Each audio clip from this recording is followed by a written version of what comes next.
Welcome back to The Lead. I'm Jake Tapper. Today's buried lead: to vaccinate or not to vaccinate? The answer is to vaccinate. But that is the question California Governor Jerry Brown put to rest in his state when he signed a new vaccination law, one of this country's toughest.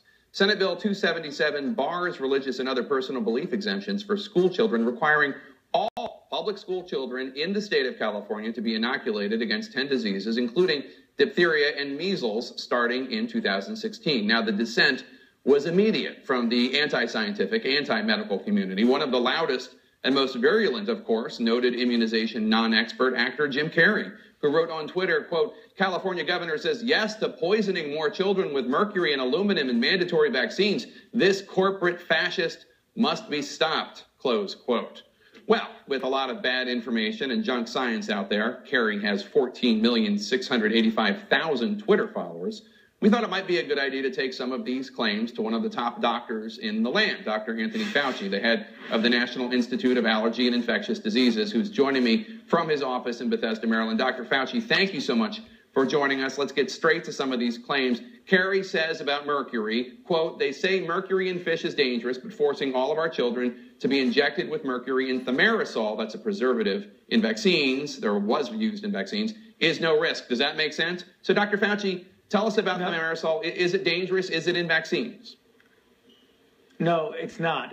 First of all, it's not dangerous, and it is in very, very, very few vaccines. The only one that is in is the influenza multi-dose vial, where you have to keep sticking the needle in order to prevent there being contamination. But the thing that gets always misconstrued is that thimerosal, which does not cause any difficulty, the mercury in thimerosal is ethyl mercury, which is very different from the methyl mercury in fish, which when you get an accumulation of it, when fish are contaminated, can be a problem. It's an entirely different type of mercury. So that's the big misperception that's out there. Here is part of a petition from actress Jenna Elfman from Dharma and Greg on Facebook. She wrote, "I strongly disagree with this bill. There is no health crisis unless they cared to create one. Wait for it." Now, a key factor, Dr. Fauci, in this bill was the outbreak of measles last December, which started in California and spread relatively quickly, infecting 150 people. What would your response be to Elfman's assertion that there's no reason for these immunization requirements because there's no health crisis? Well, the fact is that if you don't have immunizations, you will have an outbreak. And what happened in Disneyland is an absolute indication of how that can happen.